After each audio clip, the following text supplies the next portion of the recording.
sometimes with a WordPress site we will use the blog part of the website, which is called posts. And so the way to think about posts are that they tend to be things which are relevant to a certain date. So you might put it on the website, but then a newer one will show up above it rather than it staying there forever. So if you make a page on a website, generally that's kind of there until you want to delete it, or maybe you'll make some minor changes to it, but it doesn't just get old and fall off the bottom of the page.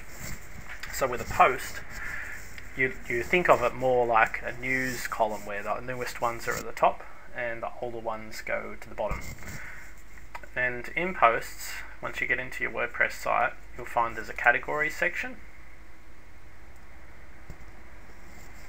So we can create categories, and these are like the table of contents at the start of a book.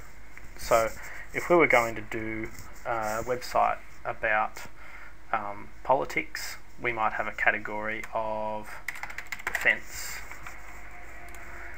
and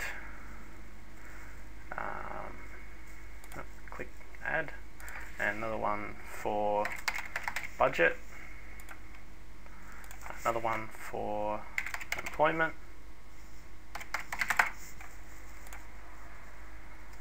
and one for I don't know, family. Alright, so we've got these categories which are sort of high level topic areas. We could do some subcategories, so we might say, alright, within defense we're going to have spending, and equipment. And you can see how it forms this little hierarchy. So that's how we deal with the categories. If you go back to adding a new post, so let's say we've got a new bit of news we want to release, and so we'll say a new budget is on the way.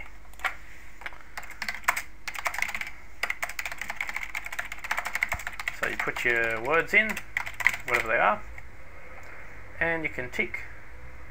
In this case, let's just say we'll tick the budget category.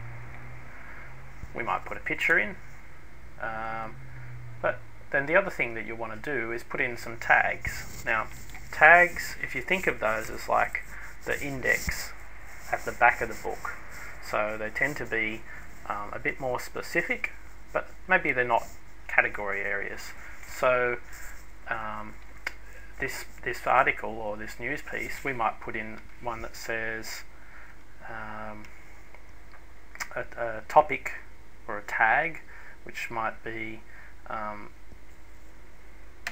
reform agenda, and another one which could be for spending cuts, and another tag which might be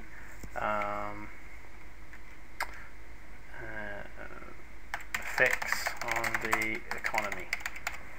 So we'll add those, and now they're like a topic that's the pages of the post is about. And what we could do then, if we had another post which might be in employment, or it might be in whatever budget, we could tag it with spending cuts as well, so that if someone wants to look at all the things that are about spending cuts, then they can do that.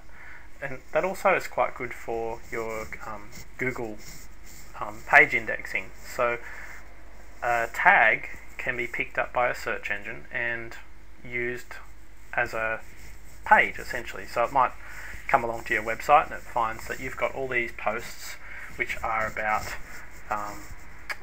XYZ spending cuts, and it will look at all those posts and perhaps make that a page in the Google search itself, so that if someone searches for XYZ spending cuts, they'll get that summary of those posts. So it can be quite powerful. And if I can give you, I'll give you an example of what that kind of looks like. So if if I go to our blog posts,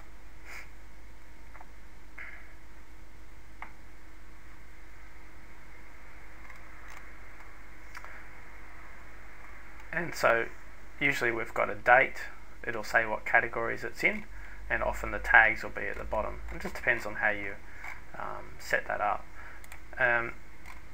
So once you're happy with your post, if you click on publish, and you could do some more. And if we have a look at the website, and depending on how the theme is done, it'll look different, but generally speaking, somewhere in the website, in the blog type of section or the news section, you'll have the list of the recent posts, the dated archives, categories, and you should put the tags in there as well. And we control those as widgets. So if you are using this part of your website for posts, great. You might have a custom post type, which might be specific to your business. And if you want to add it in, if you want a news section, then we can usually add that into a website fairly easily as well.